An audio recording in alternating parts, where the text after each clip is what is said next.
Medical Dilemma. Hello, we're back. My name is Harry Tambuatco. We have Dr. Tess Sanchez with me. We've got Father Jerry Manglangit. We've got Attorney Sarah Sugitan. That compromises the Medical Dilemma group. And our expert guest, we've got Dr. Jessica Abanyo. Doctora, you were going to the third slide when we cut you off and we were already discussing the many issues. Maybe we can go to that issue first, the third slide about the... Macular degeneration. See, hindi ko po ma-pronounce yun eh, kaya hindi ko sinasabi. Macular, parang... Okay. Degeneration. Okay. So before anything else, I guess I have to point where the anatomy of the macula is. So as I mentioned earlier, ito yung yellow part po, that's what we call the retina. Or that's the film of the eye if we were to compare the eye to a camera. So it captures the image and brings it to the brain. Excuse me, Doctor, when you say you're comparing it, the retina to a camera, what concept of the camera? The memory of, the ability to see something, to keep the memory of what you see. That's the retina. Yung digicam? Yes. Parang digicam, yung memory. Lumang camera. Oh, yung lumang camera. Kasi sa camera, di ba may lens siya? Correct. So this comprises of the lens. Yes. The real lens, this is the lens of the eye. Yan yung nagkaka-cataract. So pag nagka-cataract yan, parang may ulap or may shadow yung mata. Nagdidilim. So if you were to compare the eye to a camera, ito yung lens. Shutter speed, kumbaga. Yes, ito yung lens, ito yung back, yung retina, ito yung film. So the retina captures the image, goes to the nerve, and brings it to the brain. So ito, parang optical lang siya. Lens. Parang lens ng camera. Okay, okay. So if you have any problem sa back part ng eye, your vision will be blurred.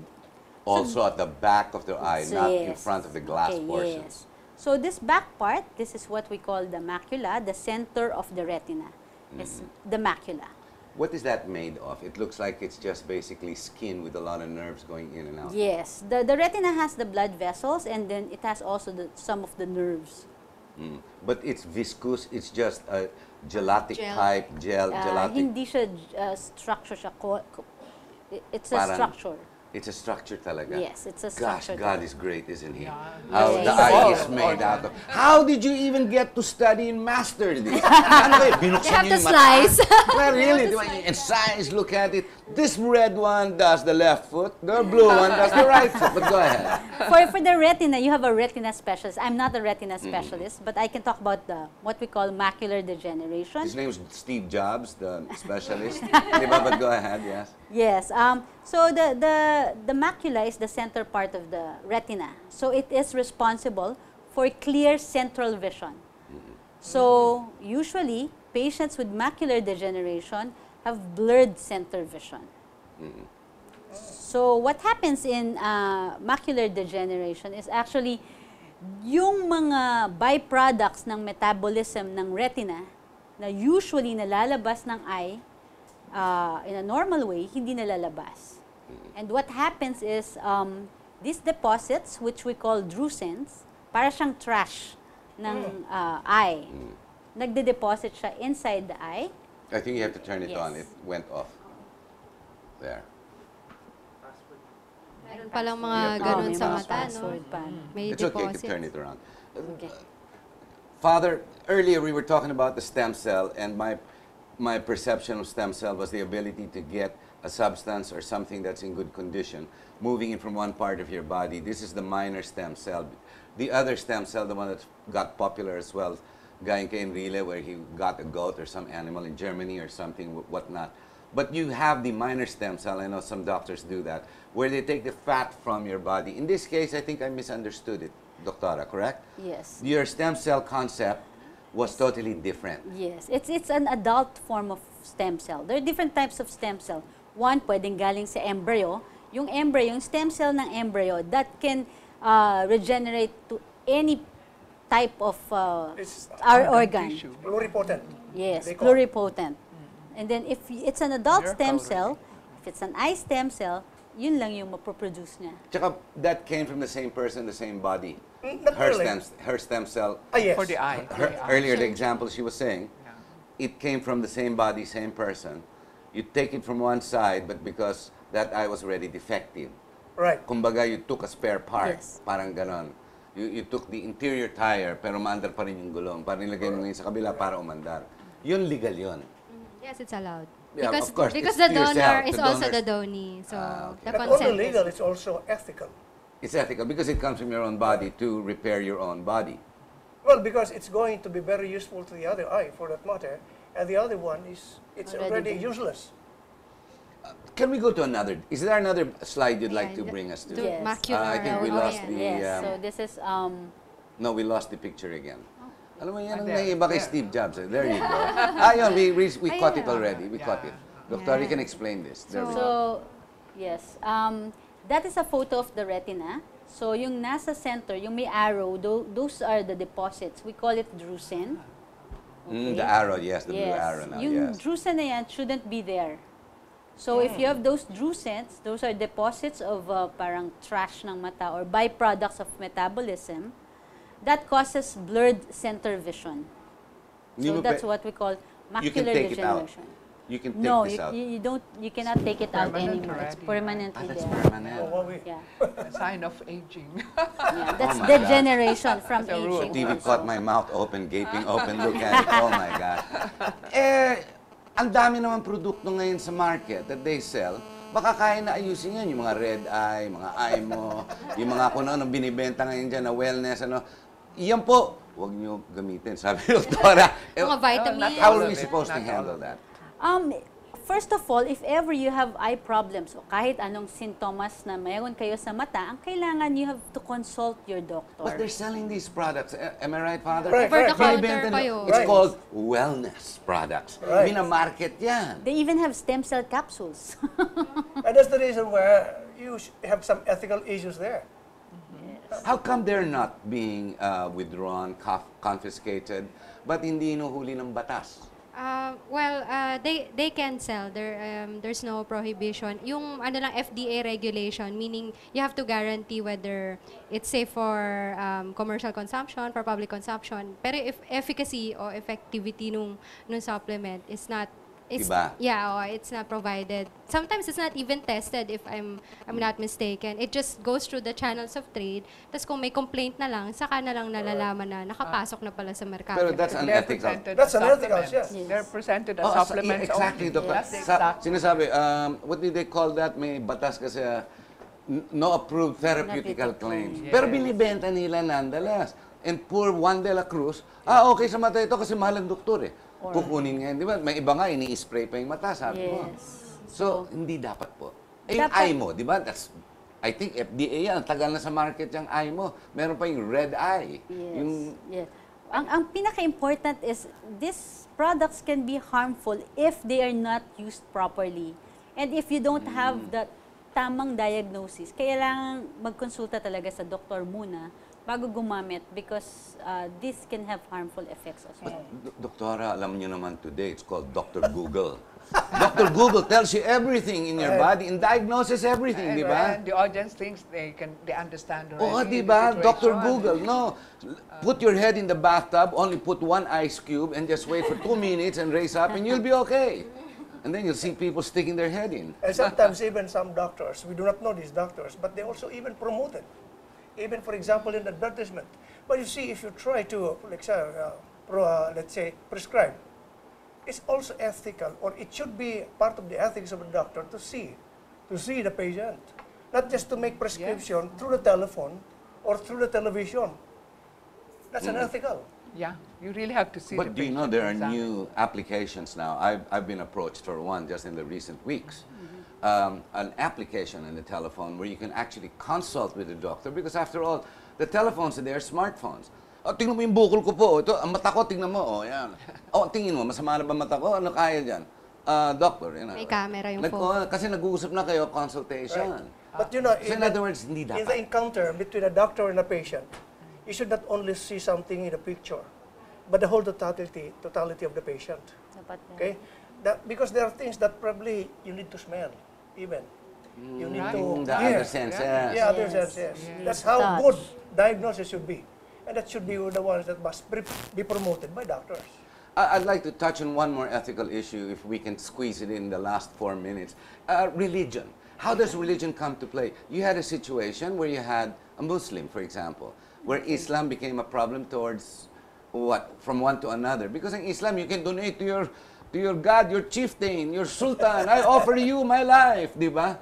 Alam mo naman, would you still operate pag ganun? Would you transplant? You will not.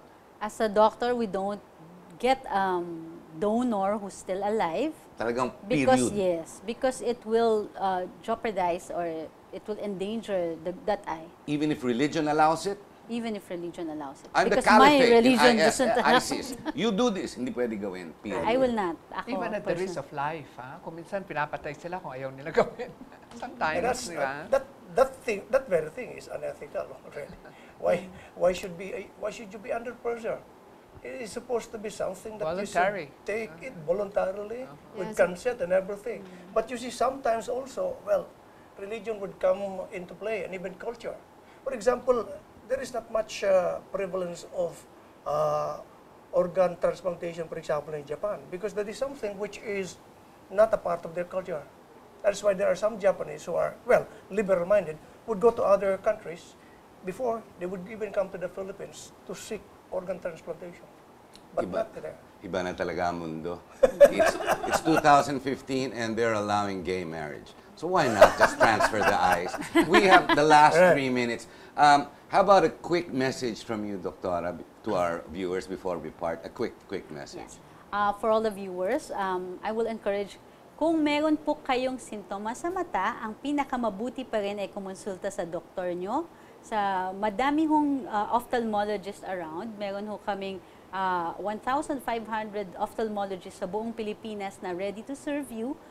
Most of the eye diseases, marami sa kanila are preventable and treatable when diagnosed early. So kung maaga pa lang at meron na po kayong sintomas sa mata, gaya ng paglabo, pagkakaroon ng pamumula o sakit sa mata, pwede ho kayong kumonsulta muna sa doktor bago ho kayo gumamit ng any produkto or any product na nandyan ho sa market.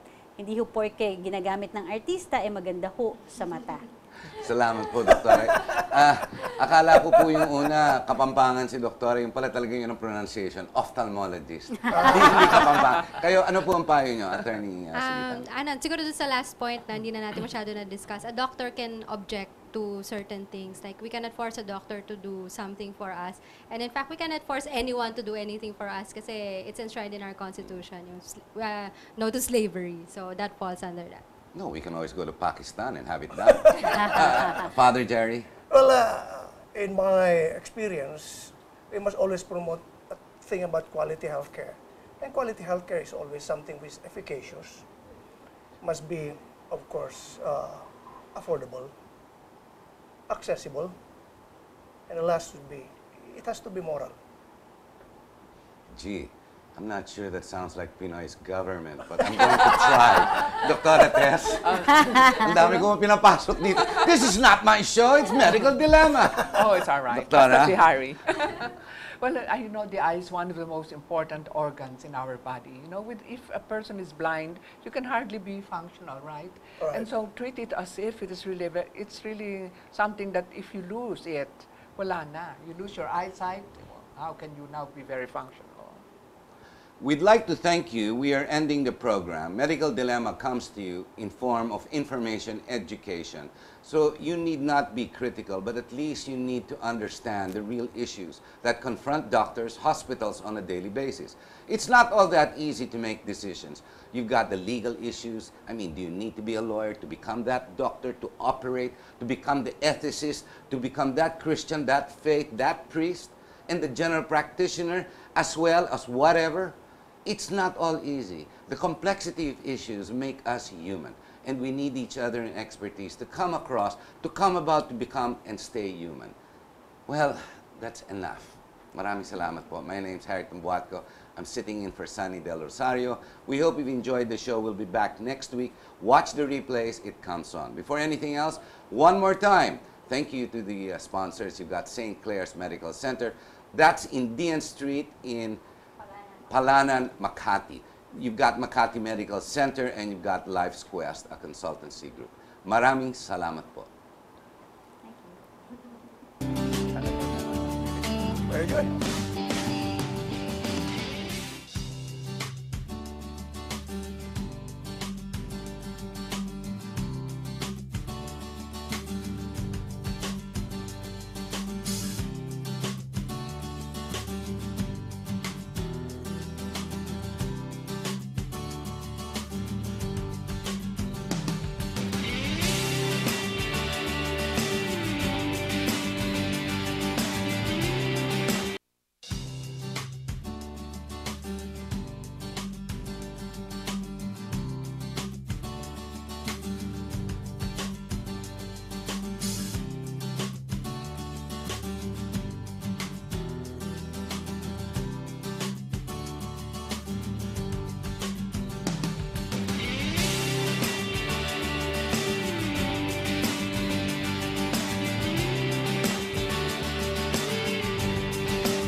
Medical Dilemma